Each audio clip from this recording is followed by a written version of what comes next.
friendship is so dear to me, and that's what I just love listening, because I actually talk about it all the time.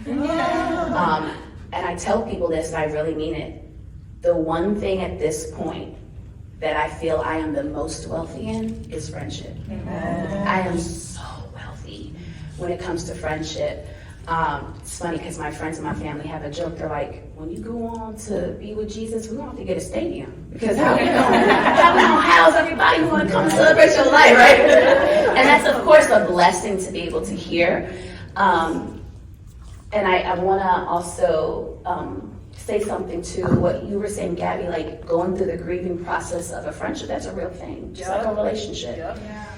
While I also found, just like when you're grieving an ex or something like that, when you take it to the Lord and take that person to the Lord, including yourself, and you pray for them and you bless them, yes, that's a higher level of one, intimacy with the Lord, but also you showing, God is able to show you where your heart is. And if you're finding it hard to pray for that person, or if you're finding it hard to bless that person, that really should be an indication of, okay, God, my heart is really broken. And I really need healing. And I've been down the journey, and just because I'm wealthy in friendship doesn't mean I haven't been through things. I have so many stories for different types of friendships. But one in particular, because this has come up, when I first came to Jesus, I was trying to bring everybody with me. And the thing is, not everybody wanted to come. I was 22, fresh out of college, in my first year of teaching, and he radically saved me. And I surrendered my life to the Lord, and I wanted everybody, to have it. But there came a time where the pulling and the pulling, it wasn't working no more. And literally I went to the Lord, and I'm like, God, what do I do? And he said, I need for you to tell her that she's no longer walking with you. I need you to tell her that this is ended. And I'm like, well, how do you do that? How do you tell somebody they can't be your friend no more, And but then also I was like, well, what, and I got the courage enough to say, I remember what I said, it was 22 years ago, but I remember having those really hard conversations, and I grieved those friendships. But what I also learned is that what God was doing in my heart, I could no longer stay connected because we weren't going in the same path. But I tell you this, 10 years after that, God came to me and said, pick up the phone and call her. And I was like, what? Are you sure?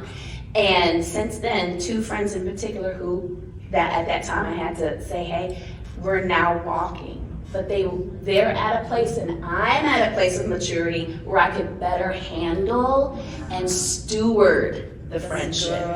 Friendship should be stewarded over. Meaning I care for them and I tend to them with the wisdom and the knowledge and the leading of Jesus. And another thing too, ladies, sometimes we make friendship so complicated. It doesn't have to be that complicated. It really doesn't. And if it happens to be, it's probably us. We're probably the complicated one if we're finding that every friendship is so complicated. Come on. Like really take a self-assessment to see, where am I possibly needing healing, needing maturity, needing development and growth in order to have healthy friendships. And again, maybe it is that I'm gifted, I don't know, but I don't find it hard to befriend someone. I don't find it hard to carry out a friendship with someone. Now, there have been hard times and there have been difficult things, but again, I go to the Lord just like I did my former marriage. Same thing, took it to Jesus, and he gave me direction on how to go about that. So I think I said everything I want to say, but I just want to encourage you, allow friendships to be easy. It's okay. We do not, now, because we're people, we are complex, but it does not have to be complicated. So like when you have marriage issues, you get counseling. How come people don't get counseling with friends? Why don't we get a mediator? Why don't we do that? Like if Carol and I were having issues, why wouldn't you mediate for us or help us get through stuff? Like why aren't people doing that more often? Versus just, we don't get along and we just throw this stuff away. We just throw it away, They don't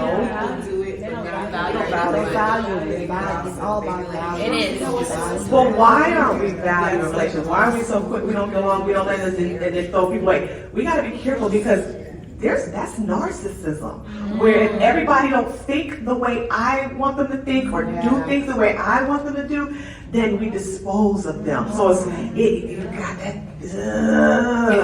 That's a little some selfish stuff, you know.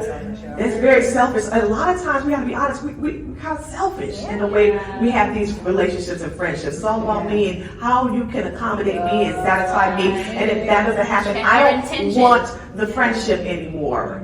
You don't have a kid anymore? Okay, I'm going to a new person who got a kid now. We can do play dates. We get shallow, you know. Or we gonna write books together. Okay, new person who gonna write a book. So you know, like, come on, you guys, convenience. That's wrong. But that's how a lot of people treat friendships. But then we don't want to be treated like that. But we don't. Right. So we gotta look at ourselves. Why you?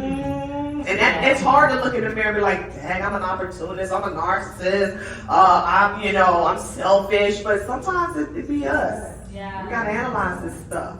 That's right. You know, or I like a person, and so look, so I said, Lord, okay, so when I meet people now, even if they have everything right, they check the box, oh, she this, she that, check. I'm like, okay, Lord, there's a way that seems right that's wrong. There's a way that's right that leads to destruction. That's scripture, okay?